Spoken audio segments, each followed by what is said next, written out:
So I was thinking, I read a piece on Substack and I commented on it. It was a wonderful piece.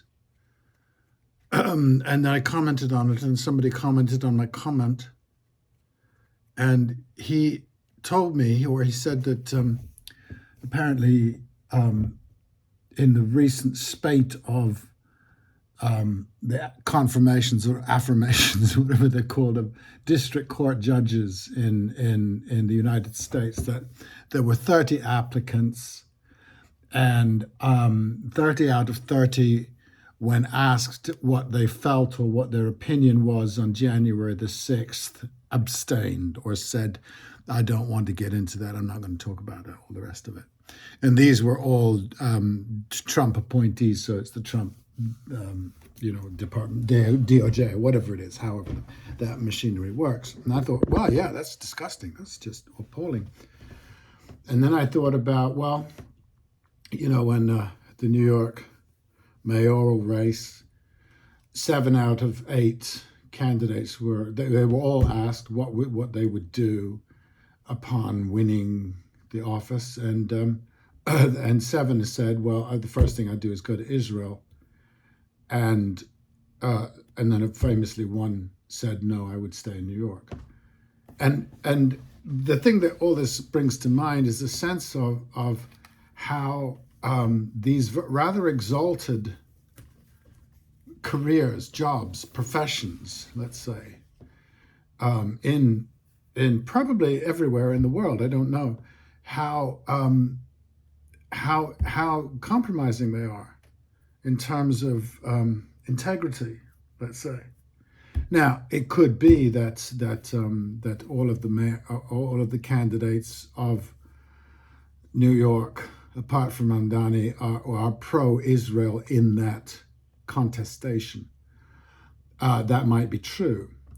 But what it looks suspiciously like is that either they don't care either way, in which case they're just, concerned about their career. And the same thing with the district court judges. But there is some massive version of freedom that requires that you sacrifice something. And without that a willingness to sacrifice, to stick to your guns, you're not free. So shut up about it. You're not a free person. On paper, you are. I heard this woman the other day. She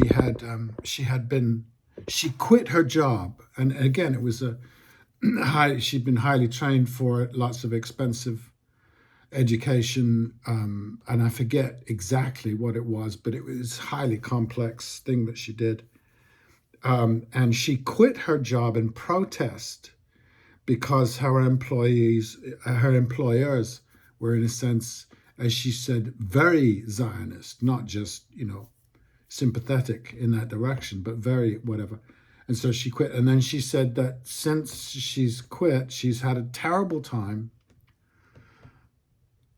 getting another job. And, she has the student loans for which, the money that she spent for this very expensive, highly qualified position, education that she has, training, and probably a lifestyle. She lives in New York. And yes, absolutely. And so one goes, oh, of course. And I remember when the Columbia protests were going on, there was a lot of talk about how, these young kids, they don't know what they're doing. They're sacrificing their future by protesting what they thought of as criminal behavior. And a couple of young chaps were interviewed, and the question was put to them, how do you feel about sacrificing your future for Palestinians? And it must be said they were both men of color, American men of color, and they sort of looked at the questioner and smiled and said, oh, listen, there's more to life than my degree at Columbia. take that for what you will. But I think it's, and I know people in the medical profession, my family, my father, my aunt, my uncle, my brother, currently a couple of exes, are all in the medical caring professions. And they know how dysfunctional and corrupt the present system is. And I will say to them blithely, arrogantly, innocently, I will say to them, why don't you do something about it? And their faces sort of drain because in the case of a couple of people, they will say literally, it is almost impossible to change it because of, the costs that are associated, the cost of drugs and stuff like that, and the absolute corruption of the health insurance system. And I can accept that. But at the same time, that's almost all of them. In other words, one might ask, whether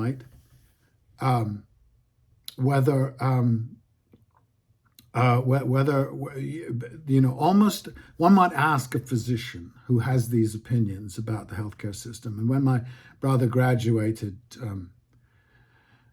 from medical school in New York, I went to the big do, and there was a speech made, and one of the teachers said that 80% of American professional doctors think there should be a national healthcare system, and you go, "Ooh, that's impressive." And he urged the graduates to work towards that possibility in the future.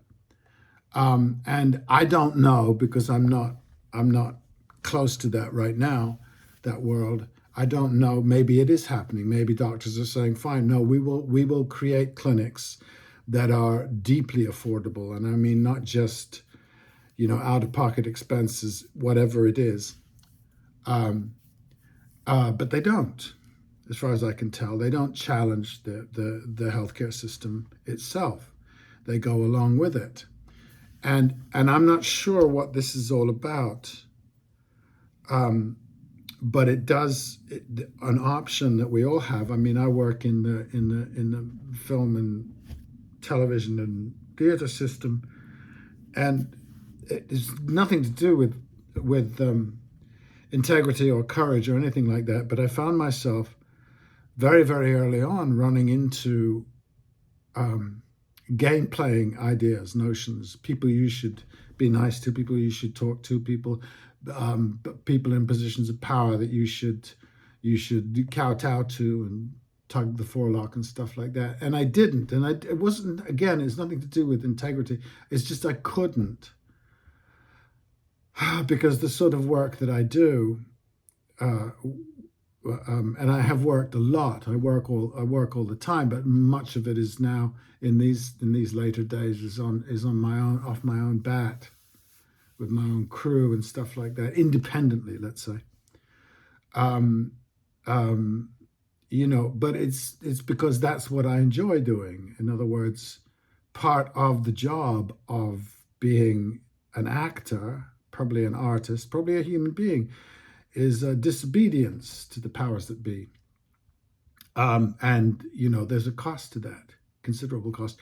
And maybe because I trained in England and therefore I didn't accumulate a large lifelong debt for my education, I was relatively uncompromised. And I have a lot of friends, most of them are English players who do the same thing, that they remain artists their entire lives. Every now and again they do something that funds the rest of it, usually quite mediocre stuff, it must be said. Anyway, it's just an interesting thing about the professions, about how people will willingly exonerate themselves of responsibility by saying, well, I have to look after my own future. And for some people, like my father, that future involved several marriages and lots of alimony and nice cars and houses and stuff like that. So, yeah.